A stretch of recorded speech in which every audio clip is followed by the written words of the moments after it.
Bonjour à toutes et tous.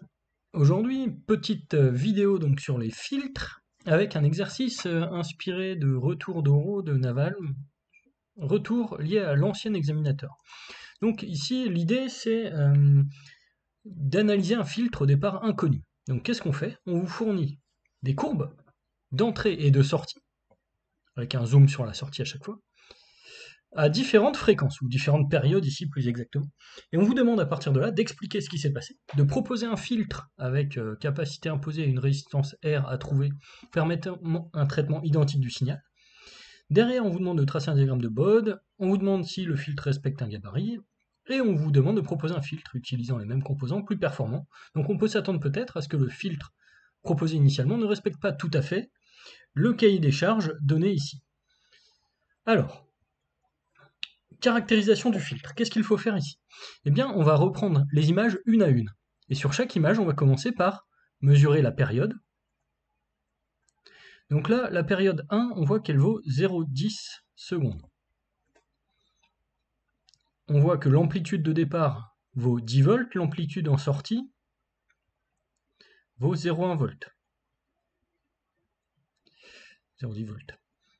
Qu'est-ce qu'on peut noter d'autre? On peut noter qu'on va avoir un décalage temporel de passage par 0 dans le sens descendant qui va valoir, alors qui va valoir quoi ici? Eh bien qui va valoir exactement une demi, un quart de période. Voilà. Donc ici, je vais avoir un décalage temporel d'un quart de période. Donc, voilà pour la première analyse. Deuxième analyse, ici, je vais avoir T2 qui vaut, vous voyez la période, 0,010 secondes, une amplitude A2 en sortie qui vaudra 1 volt, avec une amplitude en entrée qui est toujours à 10 volts, et un décalage temporel qui vaudra toujours un quart de période. Donc ça, d'où est-ce que je le déduis? Je le déduis simplement que le passage par un maximum de la tension en entrée correspond par un passage par 0 dans le sens descendant de la sortie. La sortie représentée en noir et l'entrée représentée en gris. Sur la troisième courbe, T3 donc vaudra 0,0010 secondes, une amplitude de sortie A qui vaudra, alors là c'est pas évident à mesurer, mais A3 qui vaudra à peu près 7 volts,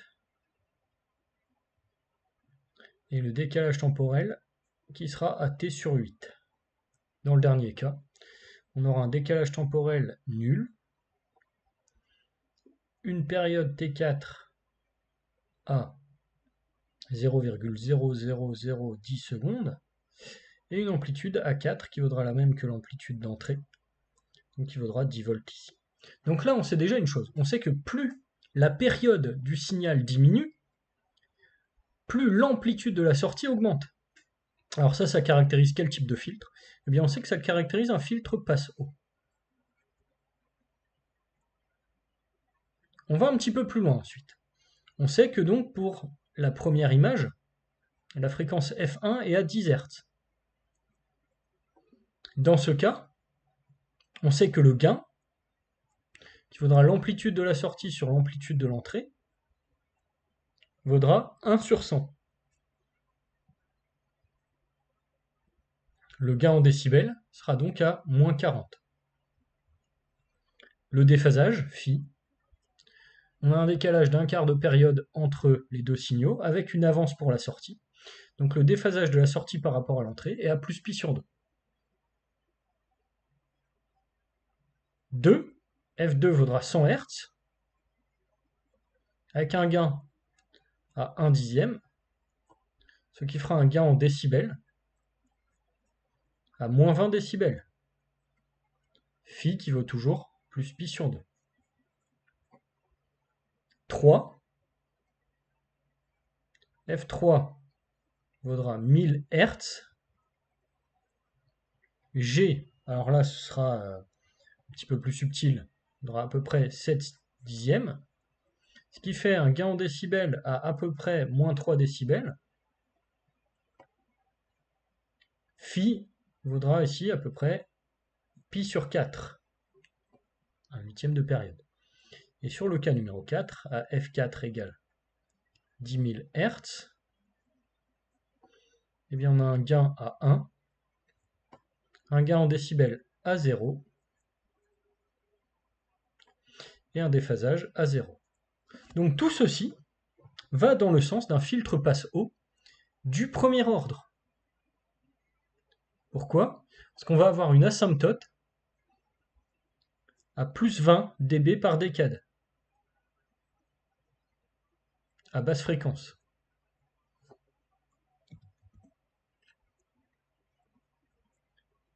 Et autre argument qui va dans ce sens, un déphasage qui va de plus pi sur 2 à 0. Donc ici, on s'attend à avoir un filtre passe-haut du premier ordre.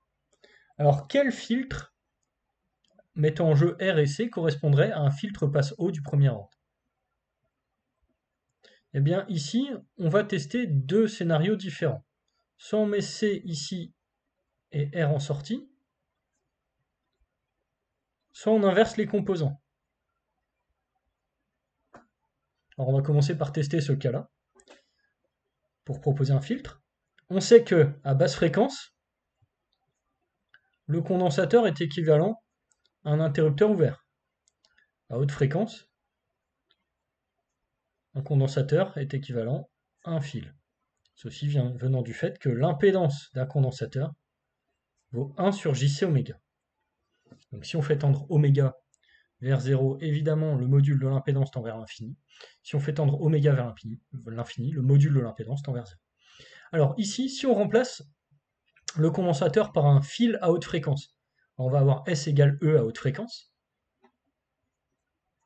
Si on remplace le condensateur par un interrupteur ouvert à basse fréquence, l'intensité s'annule dans la résistance, donc on aura S égale 0. Donc a priori, ce filtre est le bon candidat pour répondre au cahier des charges précédent. Donc la question derrière est de savoir quelle va être la valeur du composant R qui va nous permettre de traiter de la même manière ce signal. Alors, ici, on va, pour approfondir l'étude du filtre, déterminer sa fonction de transfert. Alors, sa fonction de transfert va se déterminer à l'aide d'un pont diviseur de tension. Donc, en ayant l'impédance de sortie R sur R plus 1 sur JC oméga. Autrement dit, ici, j'aurai JRC oméga sur 1 plus JRC oméga en fonction de transfert grâce à un pont diviseur de tension.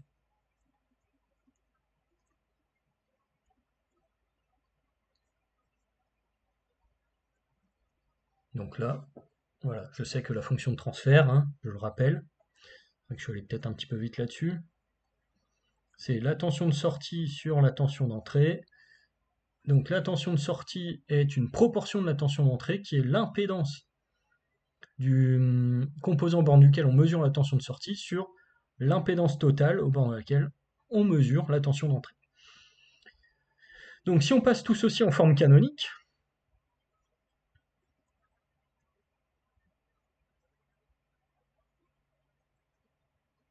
eh bien on va obtenir H de Jx qui vaudra Jx sur 1 plus Jx avec, alors ici attention, x qui vaudra oméga sur oméga 0, donc oméga 0, la pulsation propre du filtre, qui vaudra 1 sur RC.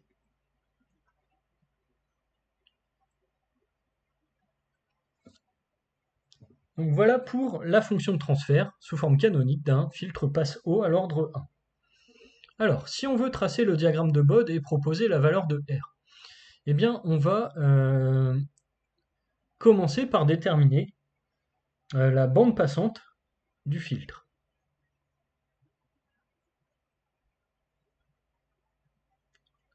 Donc la bande passante, c'est l'ensemble des oméga, tel que le module de H reste supérieur ou égal à, ici, 1 sur racine de 2, parce qu'on voit que la valeur max de H, c'est 1.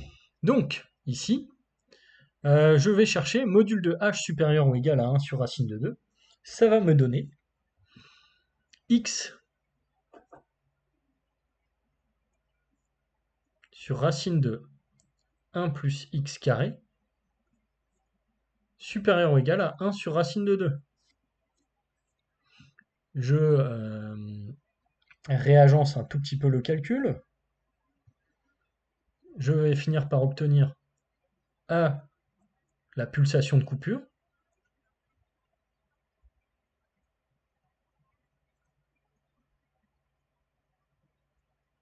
une égalité stricte ici. Donc je vais chercher xc tel que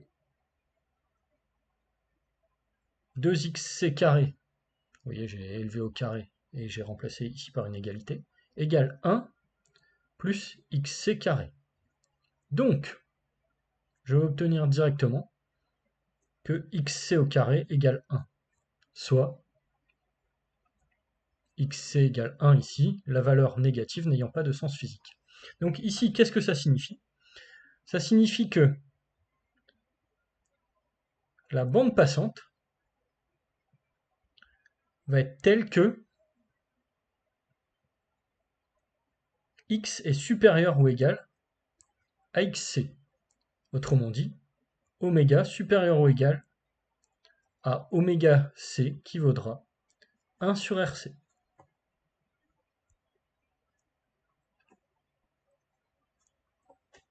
Alors maintenant, je peux m'intéresser au diagramme de Bode en travaillant sur le comportement asymptotique.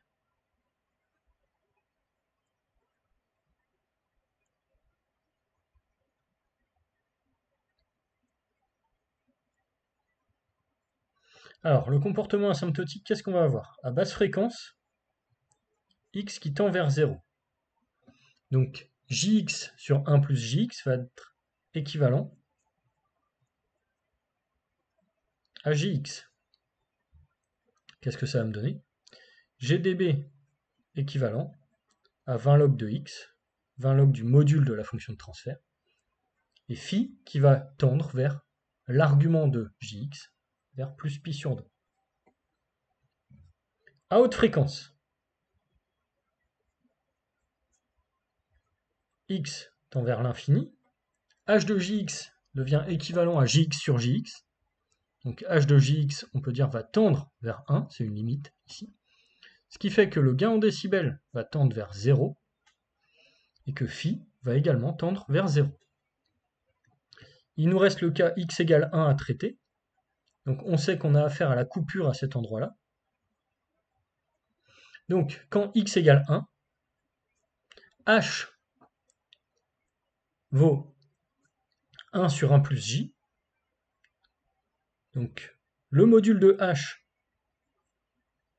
vaut 1 sur racine de 2, le gain en décibels vaut 20 log de 1 sur racine de 2, et là, sans surprise, ça nous fait moins 3 décibels, et phi vaut l'argument de 1 sur 1 plus j, soit moins l'argument de 1 plus j,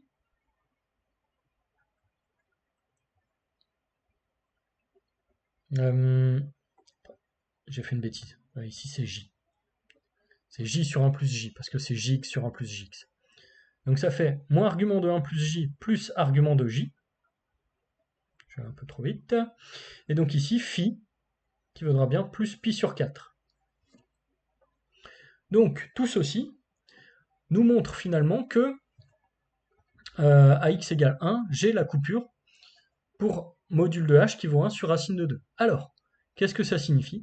Ça signifie que la fréquence de coupure, c'est la fréquence qui m'a donné préalablement un gain en décibels à moins 3 décibels avec phi à plus pi sur 4. Donc la fréquence de coupure, c'est f3 qui vaut 1000 Hz. Donc ça, maintenant, je le sais.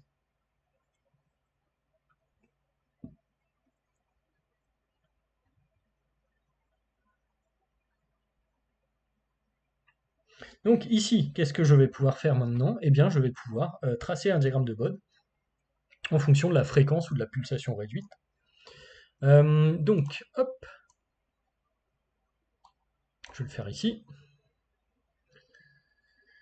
Donc, je vais introduire x qui vaudra f sur f3. Et donc, je vais tracer GDB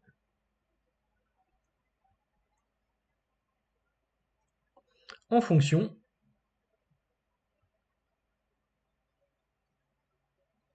de log x.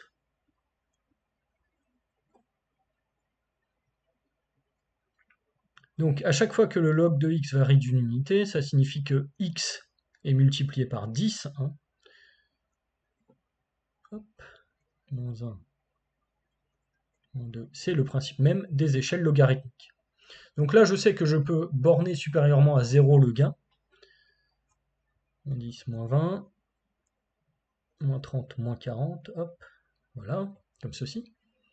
Et donc maintenant, je vais pouvoir tracer les deux asymptotes. Alors, qu'est-ce que j'ai comme asymptote ici?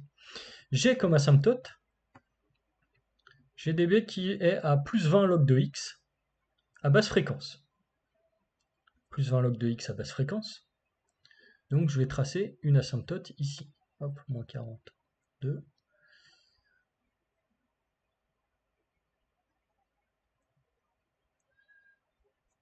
Hop, voilà. Donc ici, j'ai plus 20 dB par décade. À haute fréquence, j'ai une asymptote horizontale. Je retourne à la page suivante. Hop. Et le raccordement entre les deux s'effectue à moins 3 décibels ici, à la coupure, autrement dit. Alors, maintenant, qu'est-ce que je sais? Je sais que le filtre doit respecter un gabarit. C'est ce qu'on me dit dans l'énoncé. 40 décibels d'atténuation du bruit électrique lié au secteur EDF. Alors on rappelle que le secteur EDF, c'est la fréquence de 50 Hz, un petit peu de culture générale. Voilà. Et je veux moins de 3 décibels d'atténuation sur les aigus à une fréquence supérieure à 1000 Hz. Donc, qu'est-ce que je vais avoir ici? Si je trace le gabarit, je sais que le 1000 Hz, c'est le moment où log de x vaut 0. Et donc je sais que toute la zone de gain inférieur à moins 3 décibels au-delà de 1000 Hz est interdite. Donc là, j'ai la première partie du gabarit. Deuxième partie du gabarit, je sais qu'à 50 Hz, donc 50 Hz, bon, ce sera quelque part entre moins 1 et moins 2, vous voyez, à moins 2, j'ai divisé par 100 la fréquence, donc je suis à 10 Hz, à moins 1, j'ai divisé par 10 la fréquence, donc je suis à 100 Hz. Donc 50 Hz sera entre les deux. Je veux ici une atténuation à 40 décibels. Et là, hop, vous voyez que j'ai un problème. Cette zone est censée être interdite. Pour autant, le diagramme de Bode y passe. Donc ici, le filtre d'ordre 1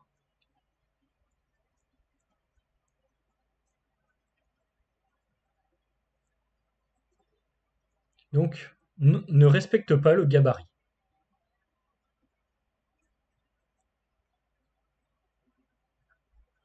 Donc qu'est-ce qu'il me reste à faire? Eh bien, si je veux pouvoir respecter le gabarit, il faut évidemment augmenter la pente. Une pente à 20 décibels par décade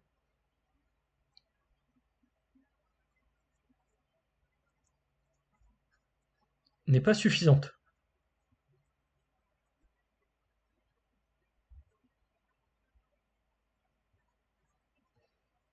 Et donc là, si je veux augmenter la pente, eh bien, le bon moyen d'avoir un filtre plus performant, c'est d'augmenter l'ordre du filtre.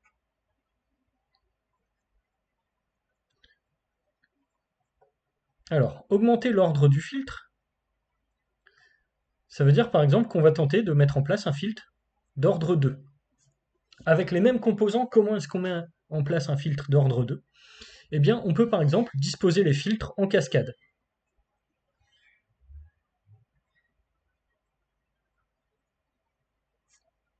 Donc, disposer les filtres en cascade, ça veut dire ici que je vais mettre 2 cellules CR à la suite.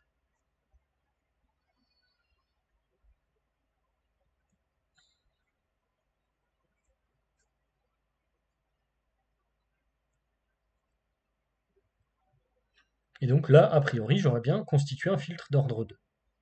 Avec ici l'entrée, ici la sortie. Alors la question que je peux me poser maintenant, c'est est-ce que la pulsation ou la fréquence de coupure sera toujours la même? D'ailleurs, j'ai oublié de traiter un petit point là. Sur la fréquence de coupure, j'ai oublié de calculer la valeur de résistance. Alors, on va rappeler que oméga 0 est la pulsation de coupure pour un ordre 1 qui vaut 1 sur RC. Donc la fréquence de coupure vaut 1 sur 2pi RC, si bien que la résistance vaudra finalement 1 sur 2pi fois la fréquence de coupure fois C.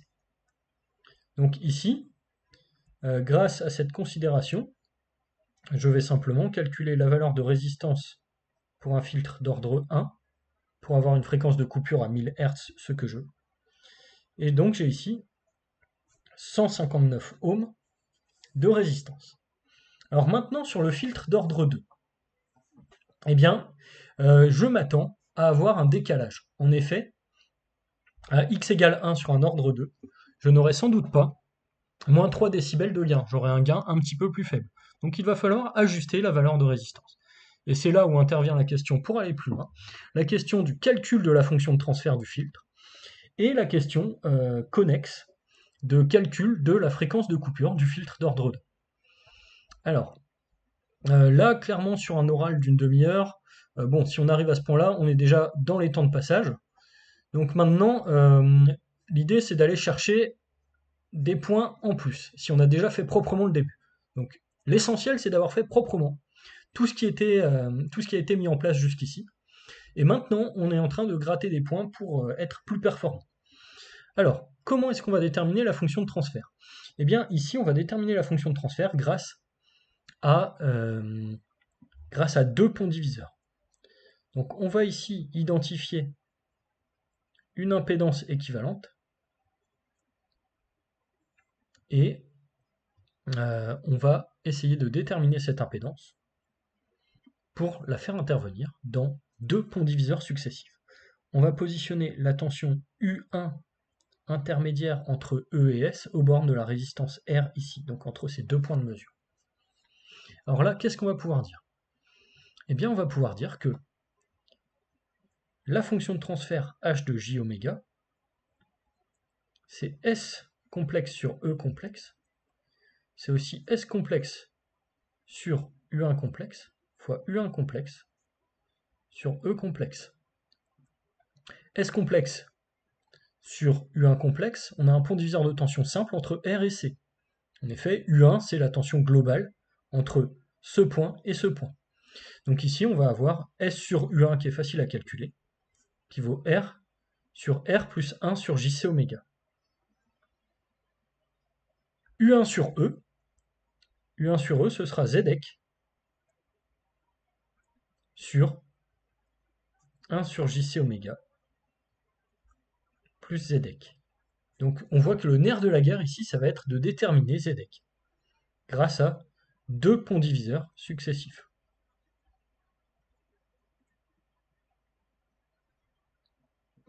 Alors maintenant, donc, le but du jeu, ça va être de déterminer ZEC. Alors ZEC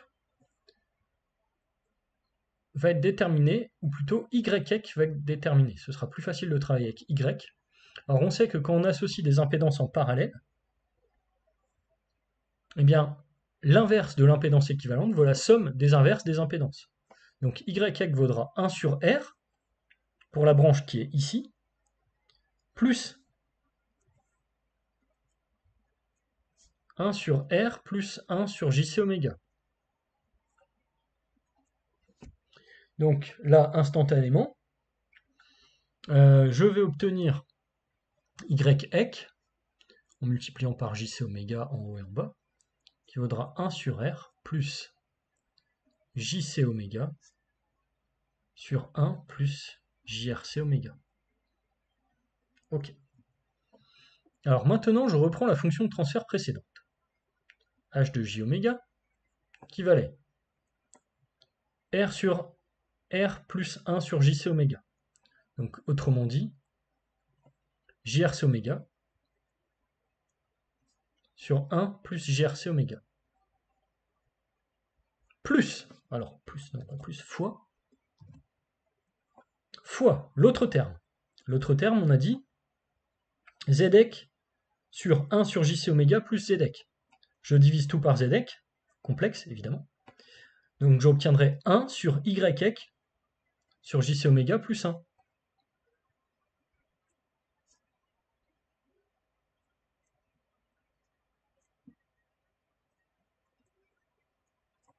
Je calcule YEC sur JC oméga.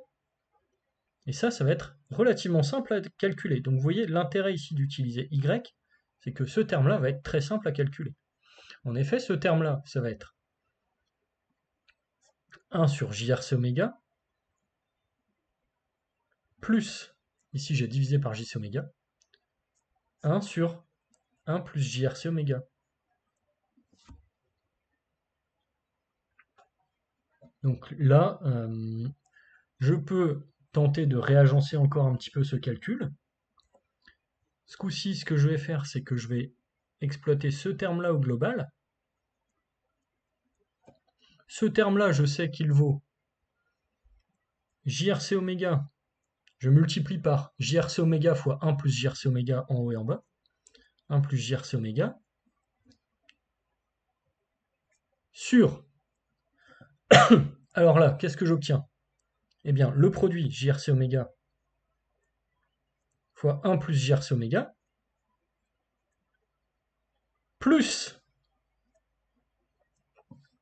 Alors maintenant, 1 sur JRC oméga fois 1 plus JRC oméga, il me reste 1 plus JRC oméga, plus 1 sur 1 plus JRC oméga fois 1 plus JRC oméga fois JRC oméga, il me reste JRC oméga. Ok, j'espère que j'ai perdu personne. Donc maintenant, la fonction de transfert va devenir, grâce à la simplification avec le terme d'avant, JRC oméga que j'élève au carré sur... Et là, il va falloir être bien attentif maintenant à ce qu'on fait.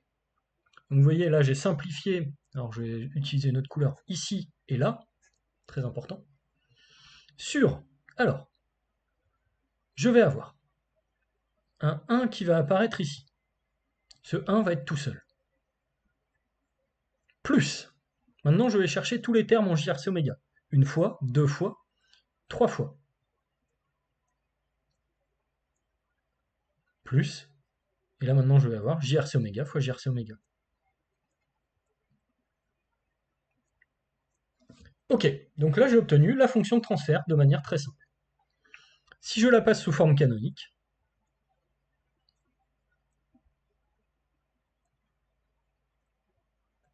je vais écrire au second ordre h de jx qui vaudra jx au carré sur 1 plus 3jx plus jx au carré. Et donc là, j'ai obtenu la fonction de transfert d'un passe haut d'ordre 2.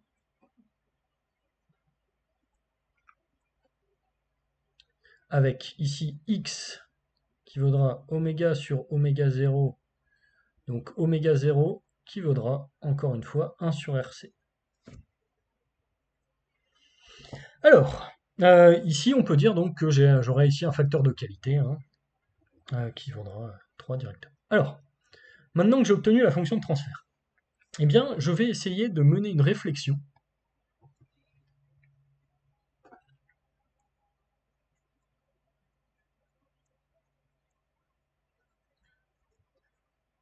qui va me permettre de déterminer la fréquence de coupure pour voir si j'ai besoin ou pas d'ajuster la valeur de résistance. Alors ici, je vais faire une petite analyse asymptotique. En basse fréquence, qu'est-ce que je vais avoir? Basse fréquence, x tend vers 0. Donc h de jx, qui va devenir équivalent ici à, alors, au dénominateur, c'est le 1 qui l'emporte. Au numérateur, le jx carré, on n'a pas le choix. Donc, qui va devenir équivalent à moins x carré. Ce qui fait un gain en décibels, qui devient équivalent à 20 log du module de x au carré, donc plus 40 log x. La pente à plus 40 dB par décade est là. Donc ça, on sait que ça va nous aider à respecter le cahier des charges, à respecter le gabarit qui est imposé. À haute fréquence, quand x tend vers l'infini, alors là, qu'est-ce que je constate? Je constate que au numérateur, c'est jx carré qui l'emporte, au dénominateur, même chose. h de jx tend vers 1, le gain en décibels tend vers 0. Logique. Et à x égale 1, eh bien à x égale 1, je vais remplacer ici h de jx, h de j autrement dit. Je veux obtenir, alors je reprends la forme canonique précédente, 1 plus jx carré, j au carré moins 1, donc il va me rester juste un 3jx ici. Donc finalement, h de j, ça va me donner moins 1 sur 3j. Moins 1 sur 3j. Le gain en décibels vaudra 20 log de 1 tiers, ce qui va me donner moins 9,5 décibels. Alors ici, attention, si je veux respecter le cahier des charges, la résistance R doit varier. Donc si je veux déterminer cette variation de R, qu'est-ce qu'il faut que je fasse? Eh bien, il faut que je détermine la bande passante du filtre du second ordre. Alors, la bande passante d'un filtre du second ordre, ici, je vais la chercher en disant que le module de h de jx coupure vaut 1 sur racine de 2. Et ce module, il vaudra aussi x coupure au carré sur racine de 1 moins x coupure au carré que j'élève au carré, plus 9x coupure au carré.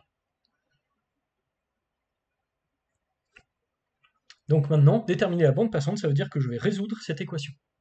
Donc autrement dit, je vais résoudre x coupure puissance 4. Alors, on va tout mettre sur la même ligne directement pour se simplifier un petit peu la tâche. Donc x coupure puissance 4 fois 2, on peut dire, égale. Alors ici, je passe tout de l'autre côté. 1 moins x coupure au carré que je réélève au carré, plus 9x coupure que j'élève au carré. Alors là, j'obtiens une équation du quatrième ordre. Je ne sais pas résoudre. Donc ce que je fais, c'est que je pose grand X égale x coupure au carré. Alors, ici, 2x coupure puissance 4, ça me fait 2 grand X au carré, égale 1 moins x, 1 moins grand X, que j'élève au carré, plus 9x, ici, je ne touche plus à rien. Donc finalement, je finis par obtenir, après calcul, que x au carré moins 7x moins 1 égale 0. Et donc les racines vont être relativement simples à déterminer ici. En effet, je vais pouvoir dire ici que j'ai deux racines sur cette équation. X, alors je vais calculer delta, b au carré 49, moins 4ac plus 4, 49 plus 4, 53, Donc x, ça vaudra moins b, plus ou moins racine de 53 sur 2. Je retiens la racine positive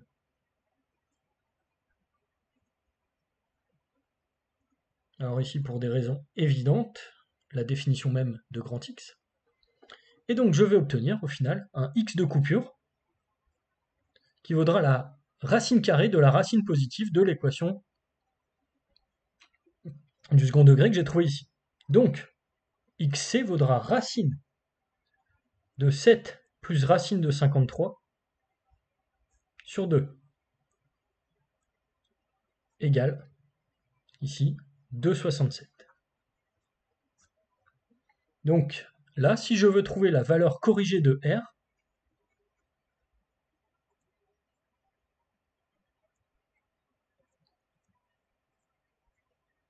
eh bien la valeur corrigée de R, elle va être telle que x coupure fois f0 vaut la fréquence de coupure.